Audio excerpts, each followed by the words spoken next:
All right, listen. Okay, so what they're doing is this, right? It's not just about, when I say training, research, and development, I mean in that order. In that order. Okay? Jesus said, I am the way, the truth, and the life. Well, guess what? It's in that order. Before Jesus is the life, he is the way and the truth. Same with organized stalking. It's training, research, and development. It's not just research and development. They're training these people. Every time I drive down the road, I get to a new city. They have the vehicular stalkers breaking off, and they have new vehicular stalkers merging into traffic. Sometimes they'll merge in front of me and behind me at the same time, coming off the exit ramp. As I'm driving down the road, suddenly one will be just in front of me, and the other one coming down the off ramp down into the highway will be just behind me. Why? Because they're training them. These people, it's not about one person. You tell people about what's happening to you, and they look at you like, well, the simplest answer is always the truth. The simplest explanation is always the best explanation. That's Occam Razor. So in order to discredit you, all they have to do is engage in a sufficiently complex scheme or game of harassment. And because the more complicated the truth, the less the likelihood of belief by the ordinary person. The complexity of the harassment they're using against you each day will generally be sufficient to cause most people to turn away in disbelief. This is so important. I'm going to say that again. Okay? They're using the Occam Razor Principle against their victims every day. They just used it on you today. Occam Razor states, the simplest answer is always the truth. The simplest explanation is always the best explanation. So in order to discredit a person or a group of people, all they have to do is engage in a sufficiently complex scheme or game of harassment. And because the complexity, because the ordinary person operates off the principle of binary thinking, and meaning the more complicated the truth, the less the likelihood of belief by the ordinary person. Therefore, the complexity of the harassment they use against you each day is generally sufficient to cause most people to turn away from you in disbelief. That's called Occam Razor. They're training these people. It's not just about you. When people say, why would they dedicate all these resources to you? Because it's about training, research, and development. It's not just about research and development. They have to train these people. They're also mind control victims. Let me give you an example, okay? Let me give you an example. Okay, so I pick up the phone and I call. I've just been run out of Cleveland. I don't know if you saw the latest video of them threatening me with violence in the parking lot. You could tell it's a perp, because generally an ordinary person just would walk away. They would just drive away. But he drives up with the same conversational and situational scenario they've used against me multiple times. Okay, same exact words even. And I just pull the camera out and start filming him. Well, he starts calling me every kind of name imaginable, going to beat me up, and he was threatening me with violence, and you can hear it in the video. And he just keeps doing it. He doesn't drive away. Why? Because it's not just about capturing my attention. The question was, could he fix my vehicle? My vehicle didn't need to be fixed. Okay? I don't know who he was. He's a total stranger. Never seen him before. Okay?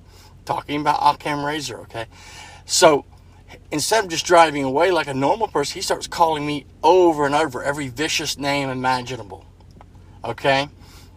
Sexually perverse words, all types of graphic profanity, and then he's threatening me with violence. Why? Because he has to keep developing my responses. You see, what happened was there was a hive mind team. Probably what happened there is a hive mind team needed to lock onto me. Okay? The harassment and torture is so great, and the threats of violence, now they've run me out of Cleveland. I had an appointment with a heart doctor, and they ran me out of Cleveland now. So I'm here in Toledo, and I'm on my way to Phoenix, and I'm going to come through Las Vegas, and I'll stop and visit you. Okay? But here's the point. This is how that works for you with regard to you. They're going to do this again. They're going to use Occam Razor against you every day. Can you hear me?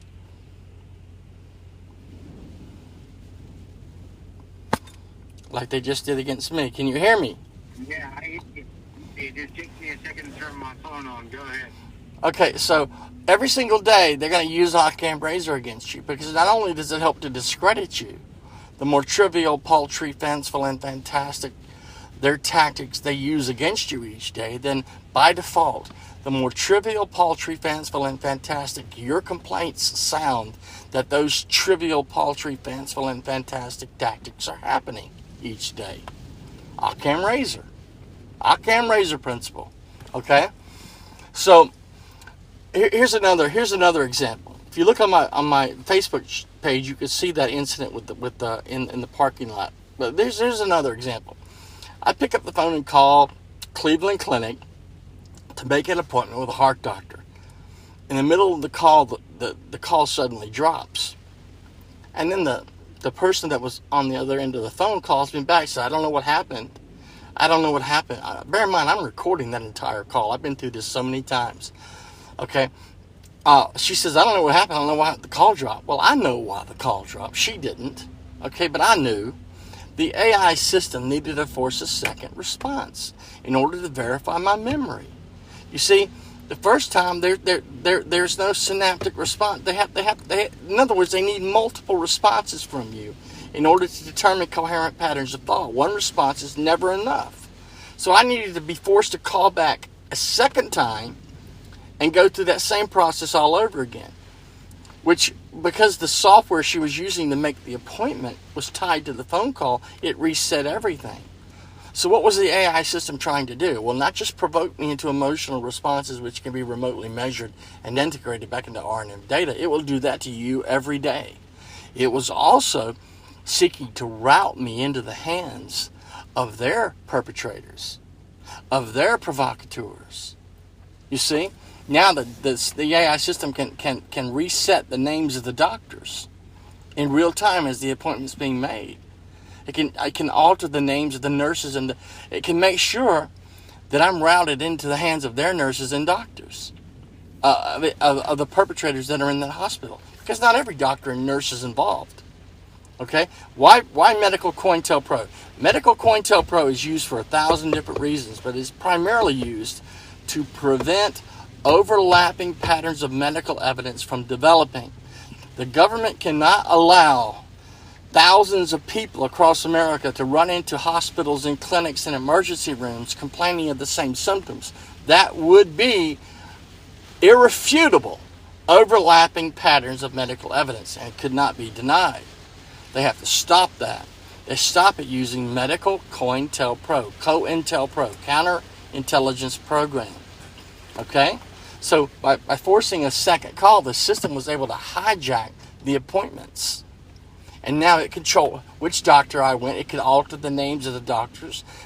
For example, today I called to make an appointment with a heart doctor. Okay? And the call dropped. I had to make a call a second time. And the second time, first time the call was with whoever picked up the phone. The second time, the computer was able to hijack that call and was able to route me not only into the hands of their provocateur. So you see, the conversation between me and the person on the phone is no longer random and chaotic.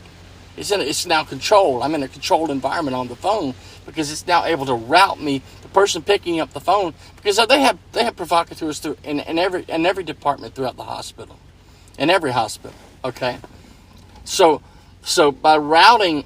By forcing a disruption and a second call, it was able to route me into the hands of their informant provocateur, who suddenly had an opening for a heart doctor. Otherwise, you're going to have to wait months and months. Oh, well, I'll take that sudden opening. Listen, the Cleveland Clinic is the #1 hospital in the entire world, on planet Earth, for the heart. People come from all over the world to see a heart doctor at Cleveland Clinic. It's #1. Okay, you know about that. Well, listen. You don't just. There's a waiting list a mile long. You don't just suddenly get an opening and you can be seen in a few days. That doesn't work that way. You see, what they're doing, the system is routing me into the hands of its doctors and perpetrators. Okay, that's So it's not. My point is, it's not about you. It's not about me. It's about training these people. But it's also the fact that they are governed. They're not just informants and perpetrators. They're also mind control victims. They're also doomed. Once the cognitive model is complete, there's no hope. There is absolutely zero hope once that model is complete. Now, God didn't come down and tell me that. And I'm not speaking for God, but based on my understanding of Scripture and based on my understanding of the technology, once the model is complete of your will, intellect, and emotion, they own you. They got you forever. Okay? Unless you can alter your brainwave signature. Okay? They've got you. So that's what's happening. It's not about you.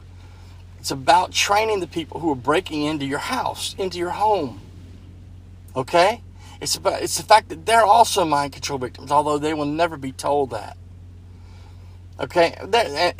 And they're dooming their own families and their own children and their own grandchildren because everybody, what the system is doing is it's scaling the technology up to cover all 380 million people in America. Or I should say the people who survive. Okay? There won't be that many. It'll be a lot less people. Okay? So that's what's happening. So those people that broke into your house today were like the same people that broke into my family's house. And they live right next door to the head of the FBI for the state of South Carolina for 20 years. He's the special agent in charge. Not down the street. He's right in his back door is 300 feet from their driveway. And their house is being broken into every night? No. Head of the FBI? No. No station chief. Yeah, no. So the people that were breaking into my family's home, they have to be trained. Why? Because the system is also grooming them. It's also taking over control of their will, intellect, and emotion. They're also victims of the technology. Do you understand?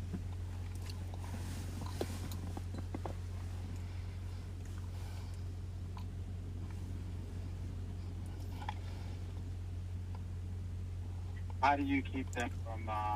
Michael, I'm not here to take questions from anybody, and anybody's. I'm not going to take their questions. I'm talking to Michael.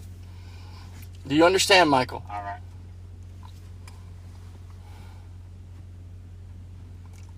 Yeah, I understand, and I'm listening. Please, guys, just get Brian his time and let him speak if you would. Go ahead, Brian. So organized stalking and gaslighting, like that which you experienced today, is not just about you. It's also about the people they're training.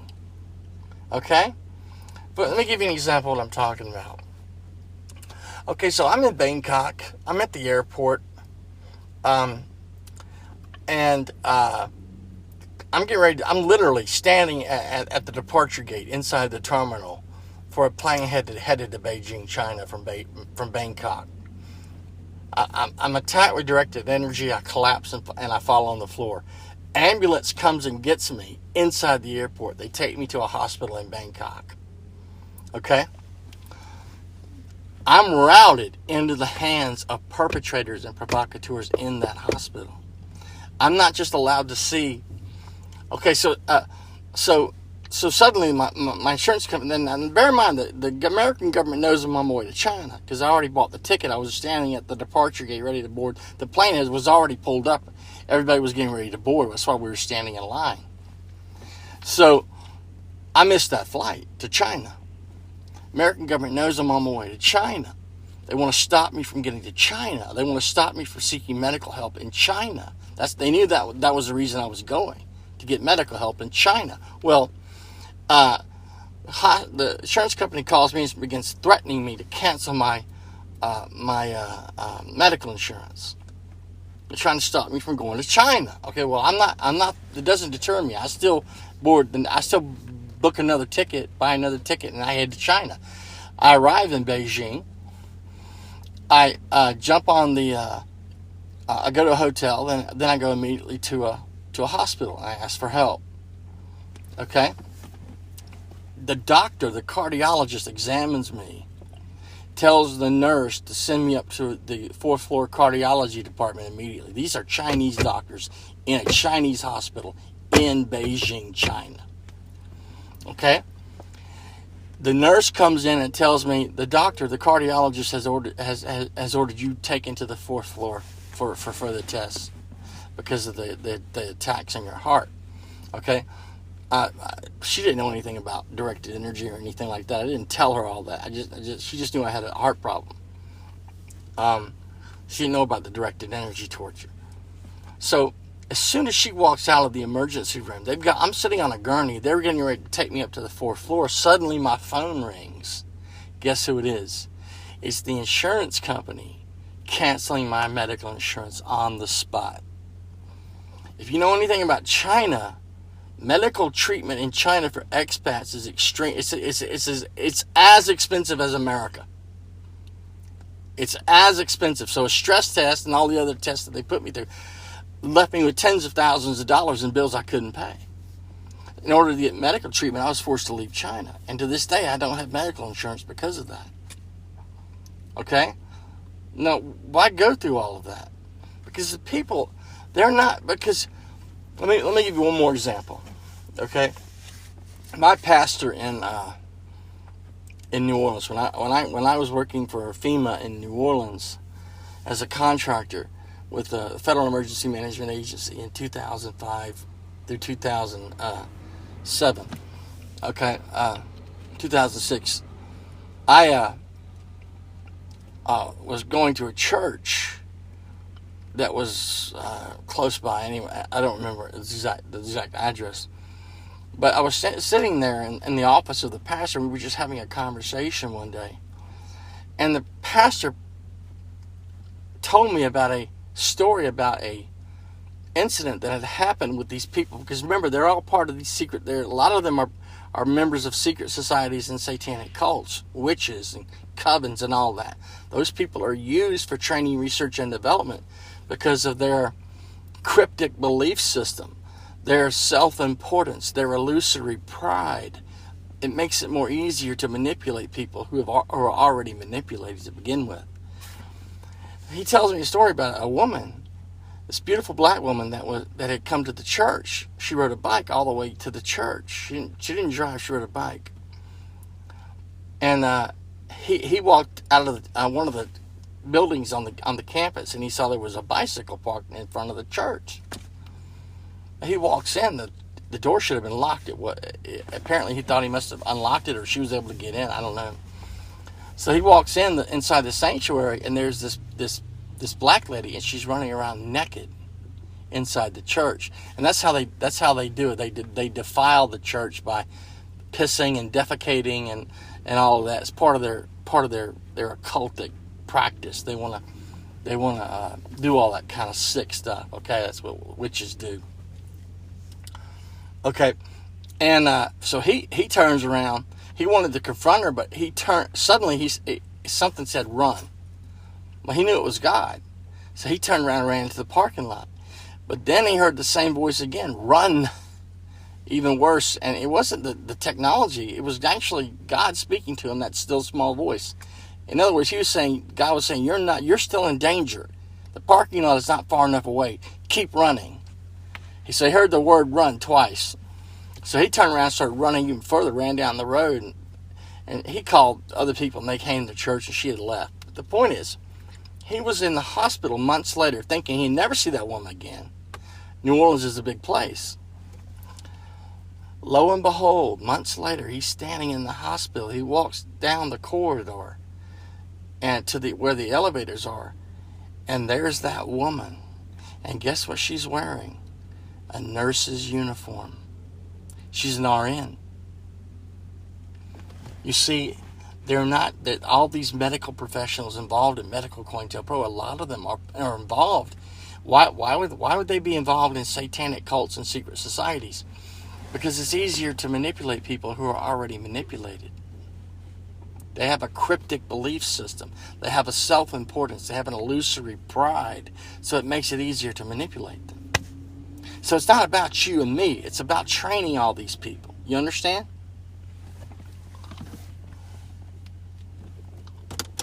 Yeah, I'm listening, man. Well, that's all I wanted to say. It's 9:30 here in Toledo, Ohio. 21:30 hours. December 17th. What's today? Is today the 17th? December 18th. Yeah, December 18th. That's what happens when you're sleep deprived.